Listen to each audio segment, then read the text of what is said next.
नमस्कार साथियों, आइए देखते हैं प्रोडक्ट ऑफ वेक्टर्स सदिशों का गुणनफल। सदिशों का गुणनफल दो प्रकार से होता है। एक होता है डॉट प्रोडक्ट या उसे बोलते हैं स्केलर प्रोडक्ट, और दूसरा होता है वेक्टर प्रोडक्ट या उसी को कहा जाता है क्रॉस प्रोडक्ट। यहाँ पर हम इसको हल करने के लिए एक क्वेश्चन लिए हैं। जैसे बोलता है दो सदिशों, एक वेक्टर ए है जो 3i plus J plus 2k और दूसरा वेक्टर है b बराबर 2i minus 2j plus 4k के बीच के कोण की कोज्या। कोज्या हिंदी नाम है, इसको अंग्रेजी में जो है त्रिकोणमितीय अनुपात कोसाइन से जानते हैं, तथा जया हिंदी नाम है, इसका अगर त्रिकोणमितीय अनुपात में इसको साइन के नाम से जानते हैं। तो इनका जो है हमको मान ज्ञात करना है, तो उसको हल करते हैं। तो यहाँ जो दिया है उन वेक्टरों को पहले लिखा जाएगा। दिया है सदिश, एक दिया है सदिश ए, वेक्टर ए, और वेक्टर ए है 3i plus J plus 2k।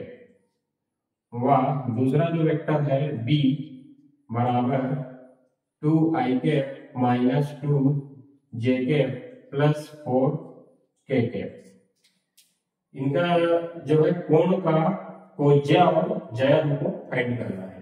तो सबसे पहले अगर हम कोज्या निकाल लेते हैं, कोज्या या कोसाइन निकालते हैं, उसके लिए एक फार्मूला होता है इसका dot product, vector A dot vector B बराबर होता है वेक्टर ए का मापांक इंटू वेक्टर बी का मापांक और कॉस थीटा।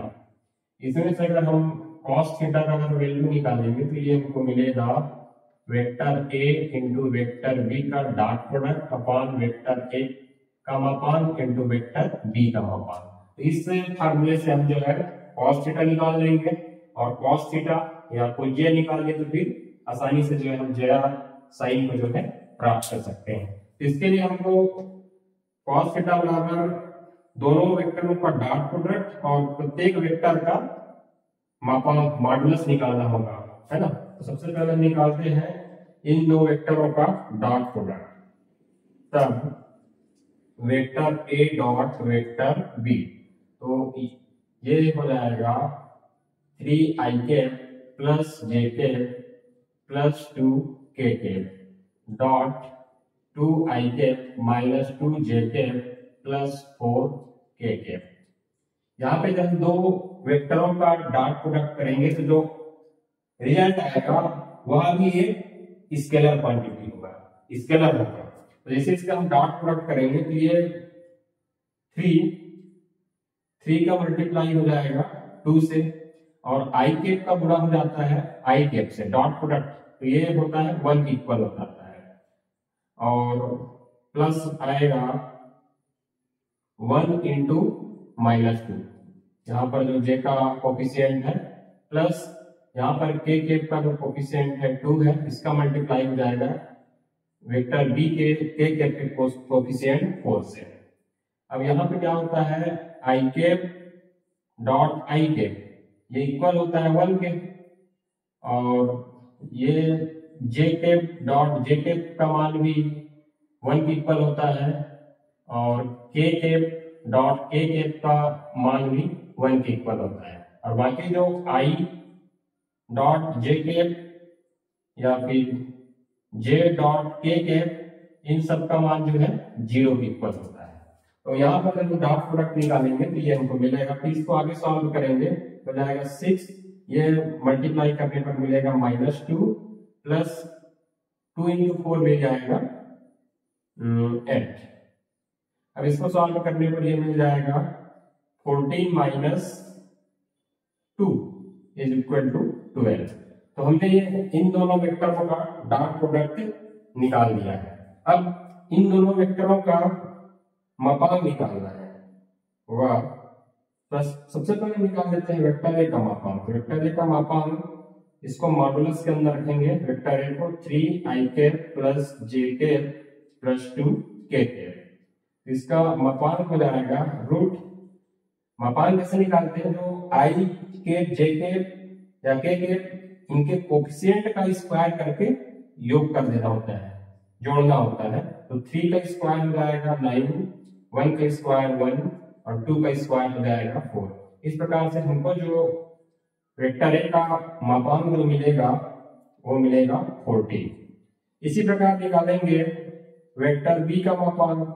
वेक्टर बी का मापांक निकालने के लिए यहाँ पर एक बार फिर हम जो वेक्टर बी को इस मापांक के अंदर रखेंगे, 2 आई के माइनस 2 जे के प्लस 4 के। इसको सॉल्व करते हैं तो ये भी रूट के अंदर फिर आई के जे के कोफिशिएंट का स्क्वायर करके सम कर देंगे, तो हो जाएगा 2 का स्क्वायर 4 आ जाएगा, माइनस 2 का स्क्वायर भी 4 होगा, प्लस 4 का स्क्वायर हो जाएगा 16। ओवरऑल इसको अगर जोड़ते हैं ये हमको मिल जाएगा 24। तो ये हमने दोनों वेक्टरों का मापांक निकाल लिया। अब हम जो है दोनों वेक्टरों के बीच का कोण सबसे पहले निकालेंगे, कोसाइन कोज्या निकालेंगे। इसलिए सदिश ऐसा पूरा लिखना होता है, सदिश ए व बी के मध्य का कोण थीटा हो तो यहाँ पे हम फार्मूला रख देंगे कॉस थीटा, जो कि निकाल चुके हैं। ये होता है vector A dot vector B upon दोनों वेक्टरों का मापांक का गुणा। अब इसमें मान रखते हैं तो वेक्टर ए और वेक्टर बी का जो डॉट प्रोडक्ट है ये हमको मिला है 12 अपान वेक्टर ए का मापांक मिला है √14, वेक्टर बी का जो मापांक मिला है √24। आगे इसको सॉल्व करते हैं, 3 हो जाएगा ऊपर 12। आगे इसके जो रूट के अंदर है उसका जो है फैक्टर निकालेंगे, फैक्टराइजेशन करेंगे, तो ये हो जाएगा 14 का हो जाएगा, इसको हम इस तरीके से लिख सकते हैं 2 × 7। इसी प्रकार √24 को लिख सकते हैं 2 और लिख सकते हैं 2, दोनों में 4 और लिख सकते हैं इसको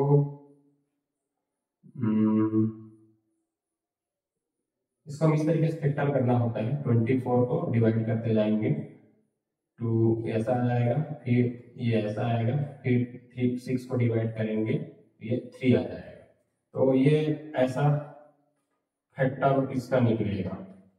अब इसमें क्या करना होता है, ऊपर तो 12 रहेगा, नीचे जो है सबके जो फैक्टर हैं 14 और 24 के, उसका जो है हम दो का पेयर बनाएंगे। जैसे 2 का यहाँ पे पेयर बन रहा है और इस 2 का पेयर बन रहा है, तो इसको लिख सकते हैं 2 का स्क्वायर इंटू 2 का स्क्वायर इंटू ये 7 और 3 बच गया, ये हो जाएगा 7 × 3 हो जाएगा 21। फिर इसको सॉल्व करते हैं तो 12 अपान जिनका पेयर बना है वो रूट से बाहर आ जाएंगे, तो 2 और 2 बाहर आएंगे तो 4 हो जाएगा, रूट के अंदर रहेगा 21। अब इसको और थोड़ा सा सरल कर सकते हैं, ये ऊपर नीचे कटेगा और ये 3, तो ये हमको मिलेगा 3 अपान √21, या इसको ऐसा भी लिख सकते हैं 3 अपान √3 और रूट, इसको मतलब तोड़ देंगे, ब्रेक कर देंगे, तो ये 7 आ जाएगा।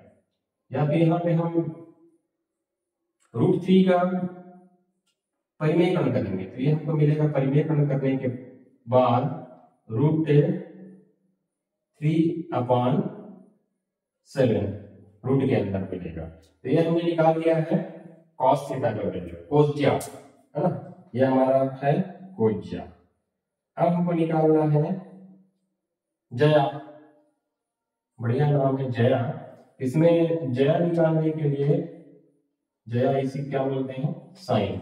अब यहाँ पर हमने एक ट्राइगोनोमेट्रिक आइडेंटिटीज पढ़ा है, ये होता है sine square theta plus cos square theta is equal to 1। यहाँ पे अगर कॉस का वैल्यू हमको मालूम है तो हम साइन का वैल्यू फाइंड कर सकते हैं। इसके लिए फार्मूला यहाँ पे लगा देंगे, साइन थीटा बराबर root 1 minus cos square theta.